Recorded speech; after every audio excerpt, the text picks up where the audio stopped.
Good evening. Good evening. I'm Mr. Bryant, and I welcome you all here this evening. What I did was I did a school climate survey with about 10 employees here at the school. And basically what I did was I collected the data, and we're gonna do a brief overview of the data that I collected based off the climate surveys. This survey is being used to understand your experience as a staff member of this school. All responses were anonymous. The overall goal is to gauge the school climate and then offer next steps for school improvement. One area is the demographic of the school. As you can see, 50% primary role at this school is considered to be certified or classified staff.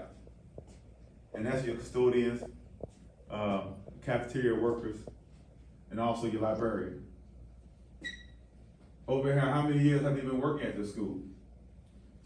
90% have been working between 1 and 5 years, and we have 10% that have been working between 6 and 10 years. How many total years have you been working for a school district? All right, 60% have been working for the school district between 1 and 5 years. 20% been working between 6 and 10 years. Then we have 10% that have been working between 16 and 20 years. And then you also have another 10% that have been working 25 years plus. Now, the gender of the employees that took the survey, 80% of them was male and 20% of them was female.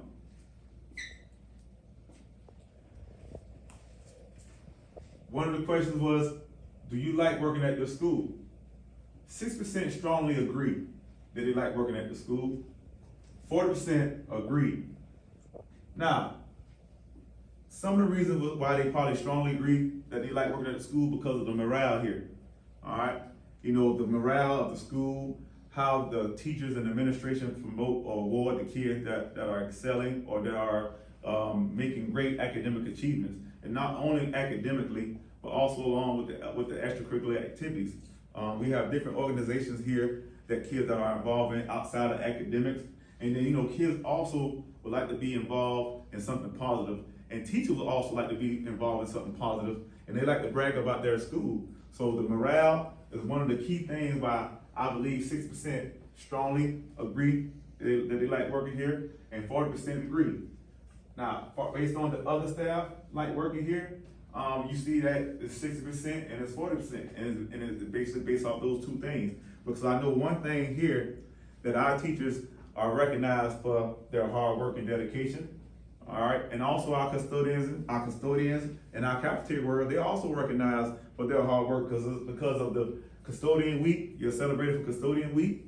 Then you also celebrate for, you know, teacher week, teacher appreciation week, and then they are noticed for their hard work and their dedication.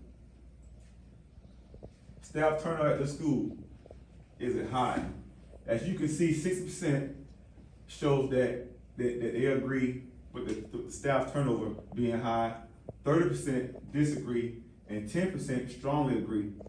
Now over here on this graph here, you see 70% strongly agree that the school is a great place for students to come and get an education, but you'll wonder why it's a great place for them to come and get an education based on the turnover.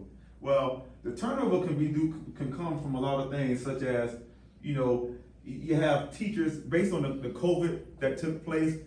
You know, you kind of went from, you know, being in the books, learning in the books, to virtual and everything on social media and everything on I say technology and computers. Where you have older educators that are not used to using technology, and they're not equipped with or not acknowledged to how to set up PowerPoints and use different resources that is based on the laptops or computers. So that can be one reason for the turnover ratio. Also, you did have the COVID, the pandemic that took place. You know, a lot of people, the pandemic kind of forced a lot of teachers to retire over these last 2 years based on the COVID. You know, that had a major impact, you know, on the turnover at our school for the last couple of years. And I'm committed to the vision and the mission of the school. 60% strongly agree, 40% agree. The mission of the school Yes, they are committed because the administrator, the head guy at the school is gung-ho driven to make sure that we are here for the kids and the kids come first. That they come first. So we put a plan in place. We do have a plan in place so that we can close the gap of the academic achievements to where the kids can catch up with the other schools around this area. And also not just the schools in the area, the schools and the data that are based on the state. All right. You know, you come in and you're young, you're driven, and the way that you allow things to take place is by working together as a team. So the mission of the school is for our kids to have a premier or to experience a premier education to where they can go off and they can go to any institution once they finish high school.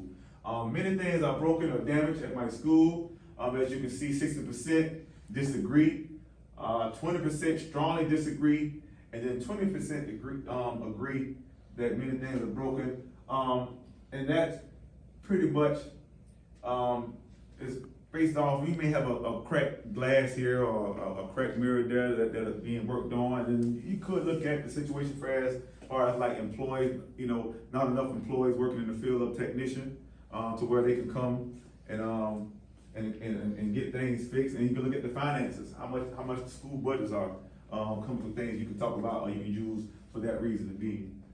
Next, we have errors. Errors in or around the school could be used for better lighting, for safety and reasons. And then as you look at this graph over here, you can see I feel safe when entering and leaving the school campus. You see 60% say they strongly agree that they feel safe, 30% agree that they feel safe, and then 10% strongly disagree that they feel safe. But let's look back over here on why 60% strongly agree. Because over here you can see that 50% agree that, you know, the areas around the school could use better lighting for safety reasons. They agree, and then you definitely want better lighting so that so the kids and also the staff can be protected when they come in. You know, because you got to make sure that, you know, you have daylight saving, you have kids that are involved in extracurricular activities. They are here late at night. So I believe with the light fixtures that we have and all the lighting that we have around the school, it kind of helps with the safety of teachers and staff members and students feeling safe to come to school because of the lighting. Areas for instruction and activities are appropriate. Oh, I'm sorry, let me go back. Areas for instructions and activities are appropriate for how they are being used. 7% agree, strongly agree, 30% agree. And then the school places a lot of emphasis on academic standards. As you can see, 60% agree, strongly agree, 30% agree, and 10% strongly disagree. But let's look back at the area of instructions and activities are appropriate for how they are being used. Here we have after school programs where we have study halls. We have different, we have Saturday school where kids are able to come in and be able to come in and get extra help if they are not understanding a particular subject or area. That's how we use instructions and appropriately so that we can kind of gauge this part here as far as like the emphasis that we put on academics and the standards. All right, and then also we have PLs where we get together as staff, we meet and we talk about the curriculum and we come up with the standards and how we can attack and how we can unpack the curriculum to where we can make sure that we're reaching the students and each and every student, because every student learns differently. Then I believe I'm respected by other teachers at the school. 80% believe that they strongly respected by the other school. About other teachers at the school. 20% of them agree. This one big family. We preach and we put emphasis on us coming together and becoming a family, and we break bread together, we eat, we have different socials here, so we come and be involved and we just, I guess, fellowship. The word I'm looking for, we fellowship. And in order for us to be successful for our students, it has to start from the top to the bottom. If the students see us come together as one and respecting one another, then they'll tend to jump on the bandwagon and be more respectful for each other, including us. I respect the values of other teachers' input when it comes to school matters. Yes, they always say, 10 heads are better than one. 10 heads are better than one, and as educators, you know, we are lifelong learners. We are lifelong learners. So therefore, you have to respect, you don't have to respect, but that comes with the territory of being an educator. Just having respect for other people's values. Because hey, you're not always right. And then again, you have to be able to disagree to agree. I have the opportunity to do what I do best every day. 7% strongly agree, 30% agree. I receive recognition of praise when I do good work. 50% agree, 40% strongly agree, and 10% disagree. Like I said before, teachers are recognized for Teacher of the Week, Teacher of the Month. You have Teacher Appreciation Week. You have different types of recognition that teachers are given. They may be given a gift card for having the highest test scores in a particular subject, or they may be given a gift card for their kids being on class on time, because kids are eager to get to their class so they can learn. So we recognize all those things, and that's why I believe 50%, 50 to 90% strongly and agree to being recognized and praised when they do good work. Most teachers show interest in their students as people. 7% strongly agree. Again, we know that we don't come to school to make teenage friends, but at the end of the day, they are first. And they the one keep us employed. All right, so they are our first interest. Most teachers try to help students when they are having problems. I strongly agree with that. 80% strongly agree. 20% agree. Most teachers do. That's why we have after-school tutorials. That's why we have Saturday school. That's why we have those things incorporated in our school system, and also into our action plan to close that gap, the academic gap, and not just the academic gap, the behavior gap. The summary of the results. Overall, our school climate is very welcoming and good. According to the data from the climate surveys, this data represents a portion of teachers in our building. While our staff enjoy coming to work and really embrace the positive climate created by our administrators, it was alarming that our turnover rate was high as it was. I do know that most of our turnovers are due to the lack of certification or the lack of wanting to continue in the field and the promotions. Next step for school improvement, maybe we can offer new teachers academies to retain teachers.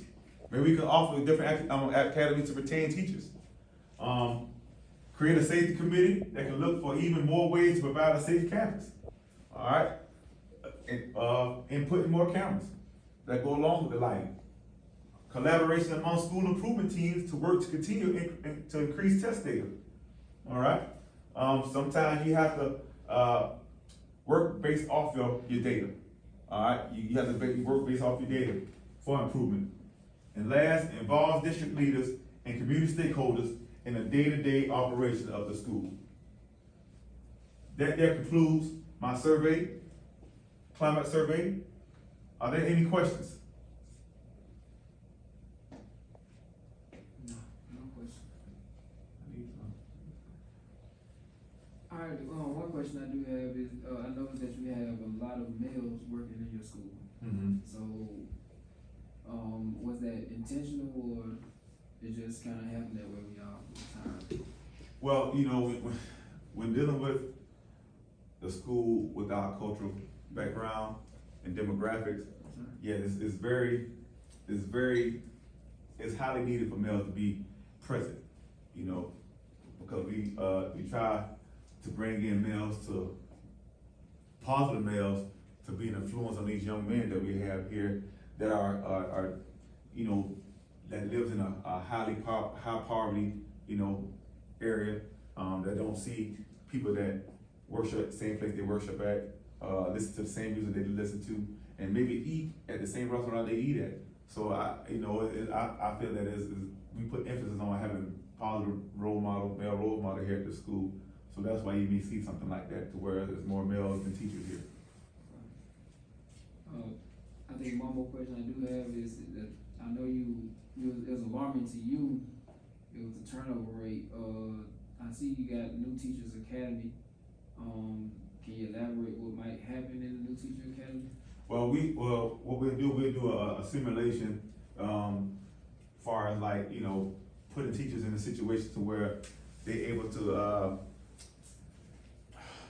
I'll say, go through a real life situation, far as like what may happen in this case of emergency. What would you do here if this parent called, be irate? What would happen if a fight was to break out? Or what would happen when you have a gifted class, a gifted student who try to challenge you or anything like that? Or we put them in situations that are almost real life situations. Because what it is, I believe that a lot of times that, you know, when teachers come fresh out of college, you know, it's almost like a picture perfect moment when they're in school until they get that hands-on experience.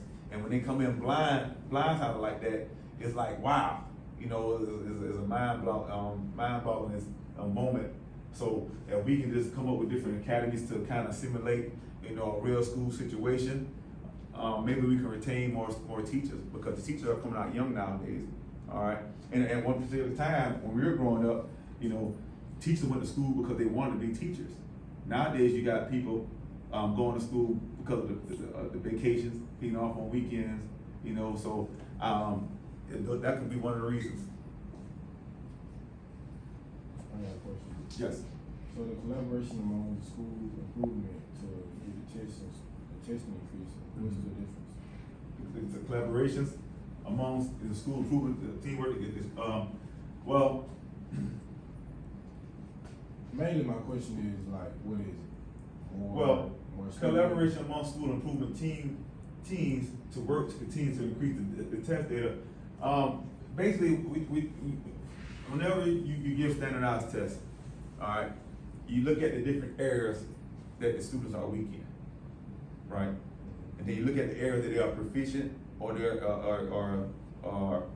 what's the other word I'm looking for, or that are proficient, or I think it's exemplary, or something. Distinguished. Distinguished. And what you do, you look at the areas that they're weak in, and you kind of, I guess, unpack those areas, and you kind of find ways to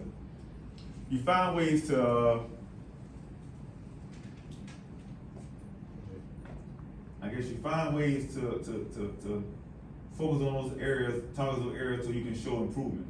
So you can teach those, or for remediation. I'm sorry, that's what I'm looking for. Remediation. You find ways to remediate the subject areas that kids tend to struggle in. One more. Do you think the students should be able to see they at least get like a meet and greet of their district leaders? Yes, I totally do agree that students should be able to have a one-on-one, or maybe be able to meet the student leaders, the school district leaders.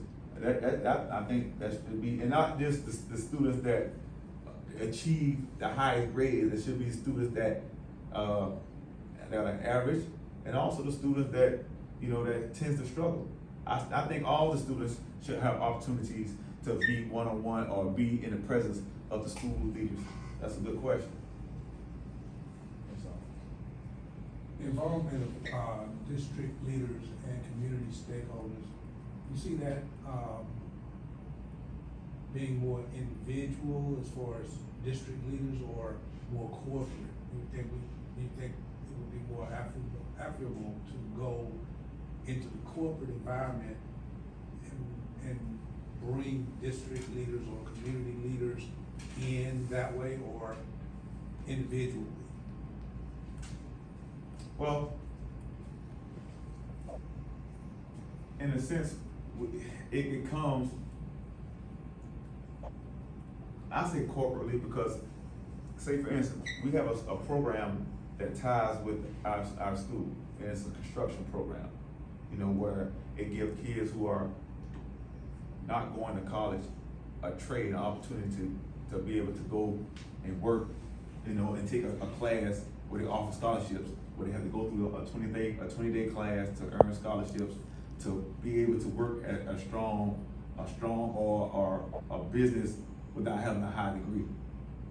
And it cover a wide range of construction work to where, you know, like such as welding, street, rehabilitation, building repair, you know, so I say as a corporate, yes. If there's not any more questions or any more, you know, for me today, I thank you all for your undivided attention, and I thank you for taking the climate survey, and thank you for your time.